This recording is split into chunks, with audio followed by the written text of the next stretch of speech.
The storm raised over the movie Kashmir Files has reached the doorsteps of former Jammu and Kashmir Chief Minister Farooq Abdullah. In an exclusive interview with India Today's group editor publishing Chengappa, Abdullah blamed the VP Singh government for the exodus, which he called a blot on Kashmiriyat. Abdullah said that in the year 1990, the exodus was a conspiracy and he is ready to face any consequences if he is found guilty. The former Jammu and Kashmir Chief Minister slammed the film, claiming that the movie is spreading hate against Muslims.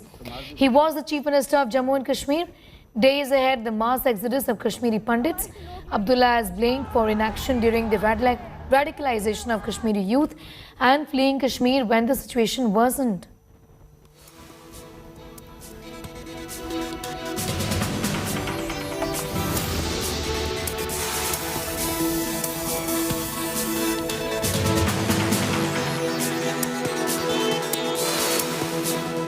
Dr. Farooq Abdullah, let me start with asking you, what is your impression of this movie and what has it done? Well, I say that this movie is a propaganda movie. It has really raked up a tragedy of 1990. A tragedy which has affected every soul in this state. Not only the Hindu brethren who had to leave this state, but also the Muslim majority who were greatly affected at that time. It was a sad situation, very sad, because there was an element of parties that were interested in cleansing, ethnic cleansing, and some of the people played part in that ethnic cleansing. Now, the movie itself partly seems to blame you as Chief Minister for not doing things and in fact being lax and allowing the situation to get out of hand. I don't think it's true. Because if the people want to know the truth, which is very bitter, the people who can tell them, rather than Farooq Abdullah explaining to them, I would like to tell them to talk to or read Dullat's book, who was then the IB chief here in the state, or talk to my chief secretary, Musar Raza, who is still alive, thank God, and living in Chennai. Talk to the governor of Kerala, who was also at that time a minister in the central government, Arif Muhammad Khan. He will also like to, he should also apprise you of the things at that time. Because when the situation was such, and they wanted to release 5 of those people who we had caught,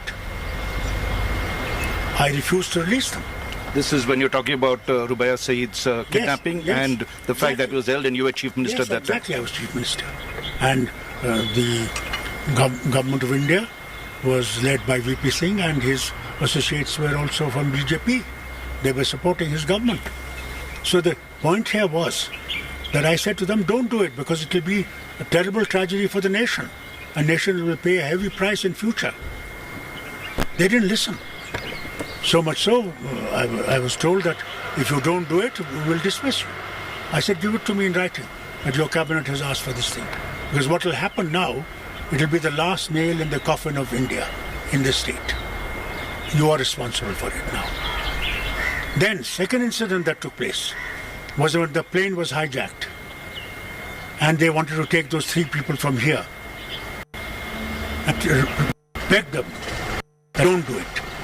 This will be a great tragedy. You're talking of the Kandahar hijack or the earlier? Kandahar. That was the hijacked plane that they did. And I said, we should not give in to terrorists. They gave in. And that is how all this thing, blew up. Because they thought, well, if Russians can be thrown out of Afghanistan, we will be throwing India out of Kashmir. And we paid a bitter price for it. India Today also spoke to the then additional SP of Budgam and former DGP Jammu and Kashmir SP Vaid. Listen in. Farooq Sahib is a very tall leader of Jammu Kashmir and whatever he's saying must be on some evidence. But what I saw at that time was slowly these incidents had started happening from 88, 89, terrorist incidents had started happening. There was general atmosphere of fear in the Kashmir Valley, and ultimately, I think everyone tries to save his life, and people felt scared after their prominent Kashmiri Pandit community people got targeted. So there was a general scare, and there were announcements, there were julus everywhere in Kashmir Valley. People were coming out, there was sloganeering, there was a very strange march frenzy was there, and I think all that created sense of insecurity for life and property.